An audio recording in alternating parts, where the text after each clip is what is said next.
Hey everybody, welcome back once again to Marvel Live here at San Diego Comic-Con 2013. We are sponsored by Dr. Pepper, always one of a kind. I'm Ben Morse, the editor of Marvel.com, joined by Blake Garris, and also joined by a very special guest, Mr. David Boreanaz. Thanks How for you having doing, me. sir? I'm doing great. Thanks for having me here. I've never seen so many people around looking for gawking celebrity. This is fantastic. Hey, thanks for having me. All the time. No, it's cool. It's cool to be here. Cool to be part of the whole Comic-Con convention thing. And every year we come down, and it's great to be able to kind of see your fans and intermingle with them a little bit from afar. We just did our panel, and it's a great opportunity to share with them what's coming up, what you're up to, what future plans you may have, just stuff like that. So it's such an honor to be here, and we're very fortunate. Now you guys are going on, I don't know the exact number, you're coming up on 10 seasons. Nine seasons. All right, I was close. No, you were close. Because I graduated college and the show came on. Are you serious? Like, yeah, I'm trying to keep Classic, track. So I was like, I've been out of college almost. All right. But, so you guys are getting ready for your ninth season Yeah. of Bones coming on Fox Yeah. this fall. What's kind of some of the stuff you shared on the panel today, and what's coming up this season? We just talked about the relationship, where the two of the characters are right now. Booth is pretty much in a very kind of sour place right now. He's trying to figure out how he's going to deal with the whole telling her doesn't want to get married thing, and with Pallant and the serial killer. So right now, specifically with his character, he's got to figure some things out. We'll see a couple things, some people from his past that he hasn't seen in for a while that'll make a difference. So we just talked about upcoming possible undercover episodes that we'll be doing, and when the two characters go undercover as Buck and Wanda, which is always fun. And when you guys go undercover, it's good stuff. It's good stuff. And we'll do some good action sequences that we have planned for the season. Some good car chases and some armory work. So hey, it's an opportunity to tell them what's going on and show them a couple clips. 9 years in, do you feel like at this point, like you've inhabited this character for so long, you guys have told so many stories, the show's all about characters, but you do have the Case of the Week stuff. As not only someone who's one of the stars of the show, you're also a producer, you've been behind the camera, you're so involved with the creative aspect of it. How do you keep it fresh when you're coming up on almost a decade? You know what, you just kind of maintain your sense of what the next scene is and what the next moment is, and playing the environment and what the script dictates and what the storyline is, and you kind of just elevate your game and push it to that level, rather than thinking, I've done this character before, or you don't take it for granted. You just keep moving forward and challenging what the writers are giving you.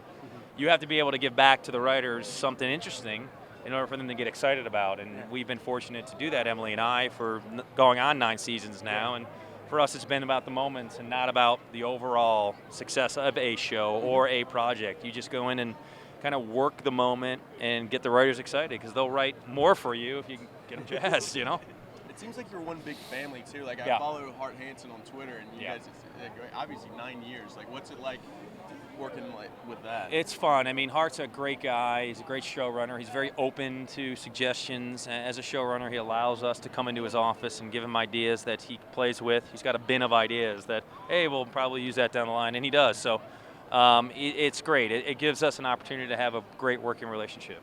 I want to let you guys know, if you have questions for David or for any of our guests, you can hit us up on Twitter using the hashtag MarvelSDCC. Blake is monitoring it constantly, so send those in. I want to ask more about Comic-Con. Between Bones, between when you were doing Angel, when you were doing Buffy, you two have been coming to not just this show, but Comic-Cons in general for a while. Yeah, we came in 1997 when this was really kind of very low-key, and there weren't as many elaborate booths and setups. So we were the first people to kind of come here, and it was very guerrilla warfare kind of atmosphere, very authentic to people that were true collectors of comic books. And as it progressed over the year, obviously it got more and more popular for an avenue to, promote a show or promote a film or a book or something that you're interested in. And it just overran a lot of it. I mean, at the core of all of this is some really diehard comic book fans. And those are the people that we met when we first got here in 1997 with Buffy. And it's amazing to see how dedicated they are to characters and to the love of what they have with comic books. So for us and for me to see that and see it now, it's changed considerably. You have your advertisements and you have studios behind it, and there's some. It's kind of like the Lorax, It's a lot of trees out there, and everyone's plucking to get something. So. Never heard it compared that way before. Yeah, I know. It makes a lot of sense. I know, right? Now, you've done some superhero work for the other guys. Yes, yeah. So we can't talk about it. No, we It won't. was very good. It was good stuff. Are you a comic book guy? Are you into superheroes and stuff like that? You know, I think what is interesting is the being able to kind of get involved with newer superheroes that have the same sense of style as whatever Marvel may have or other companies that are going to introduce new characters. I've always thought you should be able to stretch the boundaries and introduce new characters. I think that's really great. And you have the ability to do that in big films or big projects or whatever, other characters.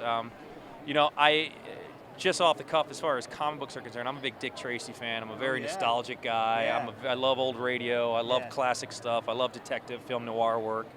And, you know, so we were talking a little bit about that early on, how that kind of character's been swept under the rug, you know. And, you know, I'm a big Batman fan too, but is Batman really a superhero? That's the age-old question. You know, and that's the age-old question. And it's great to be able to come in, talk about comic book characters and characters that are portrayed now in films and shows and stuff. So, I have a question from Twitter. So they ask, would you want to make an Angel movie? I get that question a lot. You know, that's like everyone wants to know. I mean, and now that Kickstarter's up and people, you know, personally for me, it's not really about what you can and can't do. It's, you know, if it's available and it makes sense, you kind of examine that. I didn't create the character. I was there and facilitated the character and made the character what it was, and I'm very proud of that. You know, that's not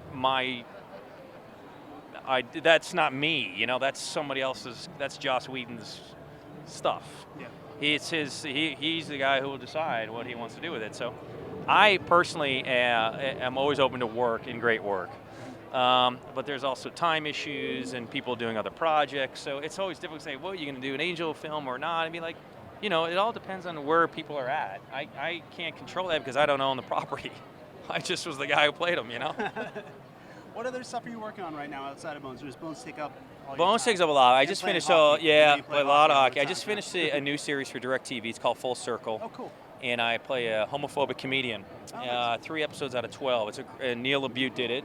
Oh, wow. It's going to be a really fantastic journey, and a lot of great actors that are in that, and I'm really proud of it. So we shot like 24 pages in one day, and it's heavy monologue from, you know, Neil is very. You kind of have to really study his dialogue as a lengthy monologue. So we did that, and that comes out on I think October 12th. So I'm excited about that. Yeah. Very cool. And one of the things we've been asking people, we're sponsored by Dr. Pepper, as you can see by Blake's lovely All shirt. right, okay. They didn't And have that in '97. It was sponsored That's by the new thing, you know, right? 2-for-1 deal, pizza Yeah, down exactly. the street, man. We've been asking people, their slogan is always one of a kind, and you're a guy who's been to so many of these shows. What's the most one of a kind moment you remember? What's the one thing you think of? This happened to me once at a Comic-Con, and it will probably never happen again. Wow, you know, you meet just every character around here. I mean, you know, Green Lantern, you know.